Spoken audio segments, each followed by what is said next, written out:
ERP package has an internal benchmark tool for SQL that runs inside the ERP app. It does a read of 100,000 records from a few tables, a few copy, then writes, and then it reports results in terms of milliseconds. He says, my gut tells me the test is useless. Am I wrong? It's probably useless in your environment because you are probably a good database administrator who has properly provisioned their hardware. You're not trying to run SQL Server on a netbook from 1998. But that poor ERP vendor, you would not, and I don't say that because I know them. I don't know who it is, but I've worked for so many software as a service companies or independent software vendor companies.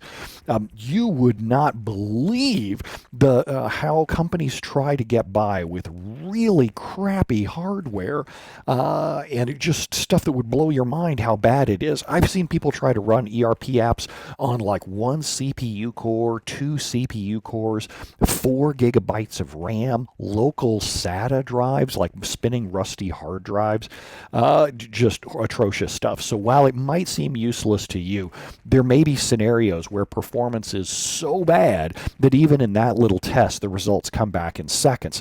And that way it's just a good, real quick sniff test for the vendor to say, okay, wait, hold on, something is seriously broken in this environment.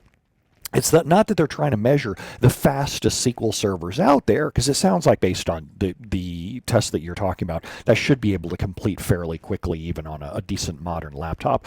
But if it can't complete quickly, that's a great sign for a support call to stop and start getting their account executives involved to say, politically, what are we doing running on this hardware?